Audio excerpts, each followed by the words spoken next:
नमस्कार दोस्तों, विद्या सेंटर में आपका फिर से एक बार स्वागत है। आज यहाँ पर भारतीय शासन व्यवस्था भाग 2 से संबंधित कुछ महत्वपूर्ण प्रश्न हैं, तो वीडियो को लाइक अवश्य करें। देखिए, यहाँ पर बहुत ही महत्वपूर्ण प्रश्न दिए हुए हैं, जिनमें राज्य की कार्यवाही शक्ति, न्यायाधीश, राज्यपाल से संबंधित मौलिक अधिकार और बाह्य युद्ध आक्रमण से किस अनुच्छेद में देश पर अगर वित्तीय संकट आ जाए तो उस राष्ट्रपति जो शासन लगाया जाता है वो किस अनुच्छेद के अंतर्गत लगाया जाता है, या फिर संवैधानिक तंत्र किसी राज्य का फेल हो जाए, लड़ाई दंगे ज़्यादा हो जाएं और राज्य के मुख्यमंत्री पर वो संभलने में ना आए तो राष्ट्रपति शासन किस अनुच्छेद के अंतर्गत लगाया जाता है। यहाँ पर 3 प्रकार के राष्ट्रपति शासनों से संबंधित प्रश्न दिए गए हैं जो कि बहुत भी महत्वपूर्ण हैं, तो वीडियो को अंत तक देखें, लाइक व चैनल को सब्सक्राइब अवश्य करें। तो हम शुरुआत करते हैं। पहला प्रश्न है, उच्चतम न्यायालय में न्यायाधीश का कार्यकाल कितना होता है। जो उच्चतम न्यायालय है उसमें न्यायाधीश का कार्यकाल केवल 5 वर्ष का होता है। इसमें ऑप्शन नंबर ए यहाँ पर सही रहेगा, ऑप्शन नंबर बी सही रहेगा। आगे की तरफ चलते हैं। चलने से पहले वीडियो को लाइक अवश्य कर दें, वीडियो को लाइक अवश्य करें। बहुत ही महत्वपूर्ण प्रश्न है जो कि परीक्षा की दृष्टि से लिए गए हैं। तो आगे का प्रश्न है, उच्चतम न्यायालय में के मुख्य न्यायाधीश पद पर नियुक्त होने वाली प्रथम महिला कौन थी। उच्चतम न्यायालय पर जो प्रथम महिला नियुक्त हुई थी वो लीला सेठ हुई थी, तो ऑप्शन नंबर बी यहाँ पर सही है। आगे का प्रश्न है, न्यायाधीश को हटाने के प्रस्ताव पर कितने सदस्यों के हस्ताक्षर होने चाहिए। देखिए, जब न्यायाधीश कोई गलत काम करता है, गलत आदेश देता है तो उसको हटाया भी जा सकता है, और उसको हटाने के लिए 100 लोकसभा तथा 50 राज्यसभा के सदस्यों के हस्ताक्षर होने आवश्यक हैं। तो यहाँ पर ऑप्शन नंबर सी रहेगा, सही रहेगा। आगे की तरफ चलते हैं। वीडियो को लाइक करें और चैनल को सब्सक्राइब अवश्य करें। यदि चैनल सब्सक्राइब कर रखा है तो बेल आइकन टिक करें। ऐसी वीडियो नीचे डिस्क्रिप्शन बॉक्स में लिंक दे रखे हैं, जिनमें सामान्य ज्ञान से संबंधित कुछ महत्वपूर्ण वीडियो हैं, उनको भी आप देख सकते हैं। तो चलिए, आगे का प्रश्न है, राज्य की कार्यपालिका की शक्ति किस में निहित होती है। तो जो राज्य की जो कार्यपालिका की शक्ति है वो राज्यपाल में निहित होती है, क्योंकि राज्यपाल ही उसकी देखरेख करता है। तो इसमें ऑप्शन नंबर सी यहाँ पर सही रहेगा। आगे की तरफ चलते हैं। प्रश्न है, जिले में न्यायाधीशों की नियुक्ति कौन करता है। जो जिले हैं उनमें न्यायाधीशों की नियुक्ति कौन करता है। जो न्यायाधीशों की जो नियुक्ति है उसको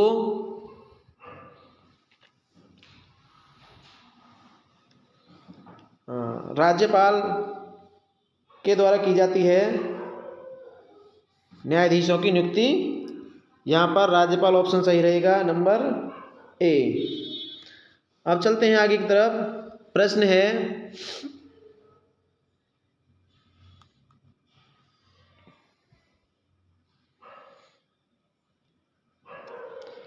आगे का प्रश्न है, मौलिक अधिकारों से संबंधित मामलों में रिट जारी किस अनुच्छेद में होती है। तो जो मौलिक अधिकार हैं उसमें अनुच्छेद 226 के तहत रिट जारी की जा सकती है। इसमें ऑप्शन नंबर बी यहाँ पर सही है।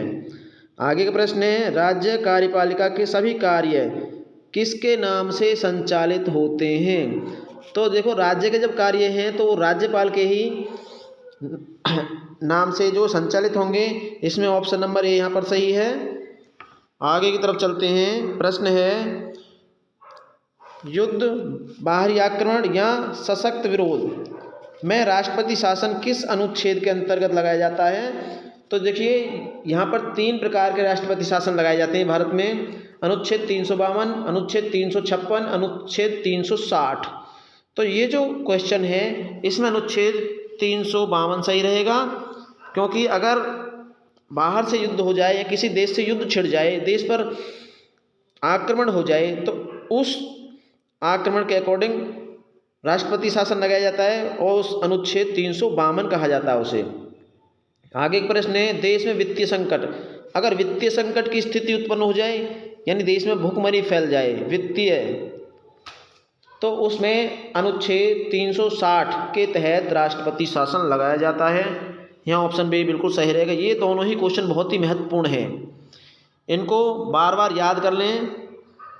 वीडियो को लाइक व चैनल को सब्सक्राइब अवश्य करें। बहुत ही महत्वपूर्ण प्रश्न है ये जो अभी दो गए हैं, ये बार बार परीक्षा में पूछे भी जाते हैं। आगे का प्रश्न है, यदि राज्य में संवैधानिक तंत्र विफल हो जाए, यानी राज्य में स्वतः ही जनता का आक्रोश फैल जाए और मुख्यमंत्री की कोई ना सुने, तो उस स्थिति में अनुच्छेद 356 के तहत राष्ट्रपति शासन लगा दिया जाता है। तो यहाँ पर ऑप्शन रहेगा नंबर ए बिल्कुल सही, अनुच्छेद 356। अब मैं बता दूं, अनुच्छेद 360 वित्तीय आपात में लगाया जाता है, अनुच्छेद 356 राज्य में आपातकालीन स्थिति में लगाया जाता है, और अनुच्छेद 352 जो है अगर कोई बाहरी आक्रमण हो जाए, यानी देश पर कोई विदेशी आक्रमण कर दे, उस स्थिति में राष्ट्रपति शासन लगाया जाता है अनुच्छेद 352 के तहत। ये याद रखना है हमेशा। आगे की तरफ चलते हैं। प्रश्न है, किसी राज्य का राज्यपाल किस अनुच्छेद के तहत आदेश जारी करता है? तो इसमें अनुच्छेद 213 बिल्कुल सही रहेगा, ऑप्शन नंबर सी पर टिक कर दें।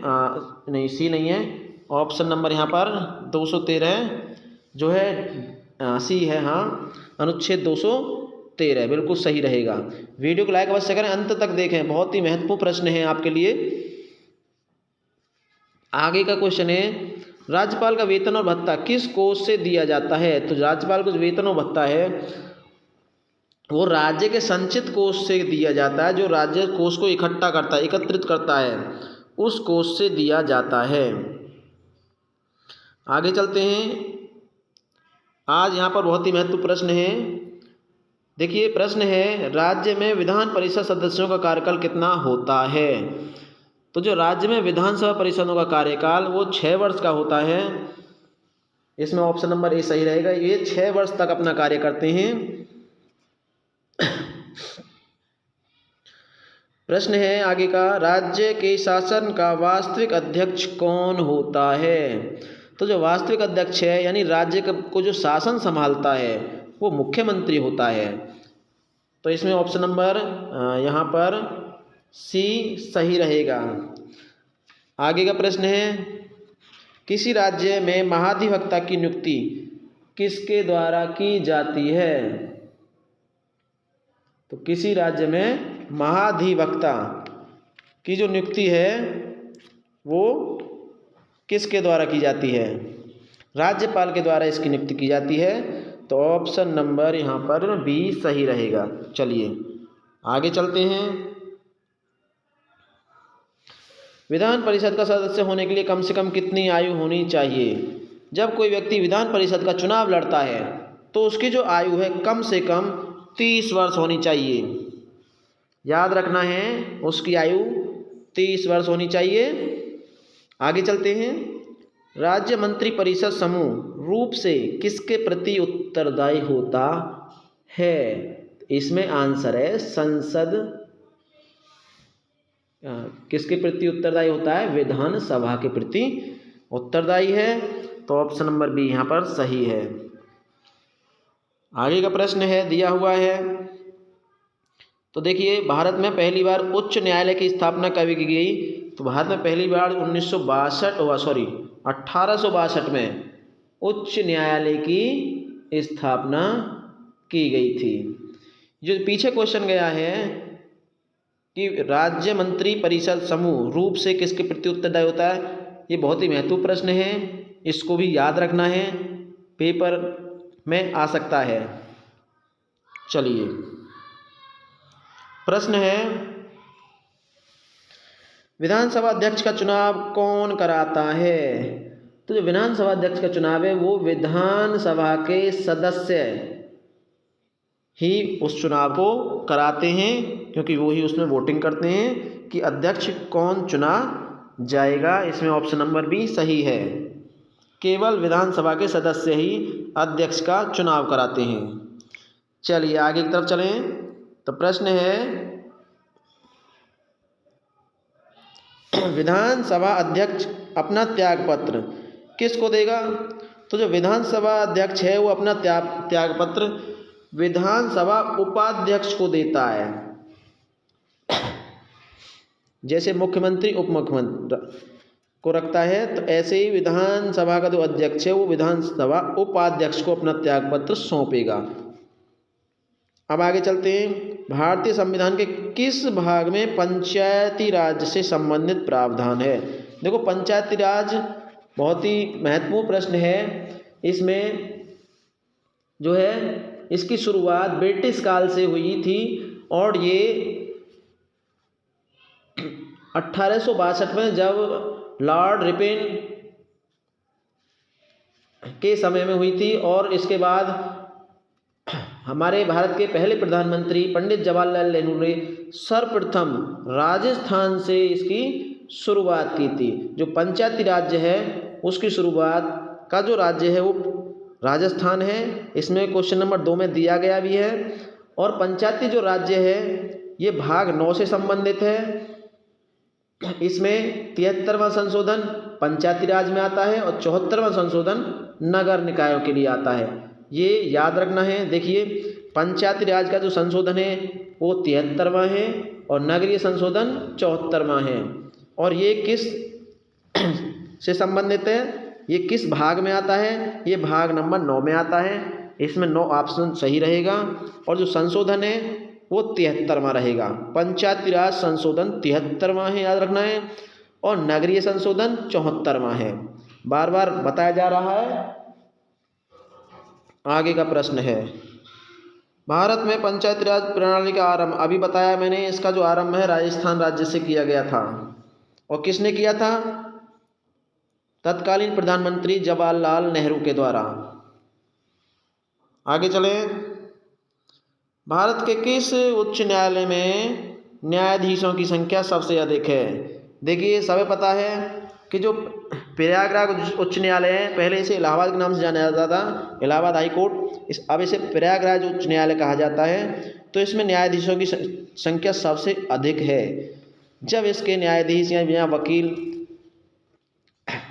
वकाल बंद होती है, न्यायालय बंद होता है, तो वहाँ की सड़कें बिल्कुल जाम हो जाती हैं।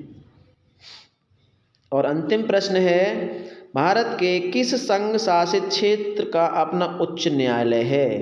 तो इसमें दिल्ली आंसर सही रहेगा, नंबर सी। तो वीडियो को लाइक करें, देखते रहें, चैनल को सब्सक्राइब करें। धन्यवाद।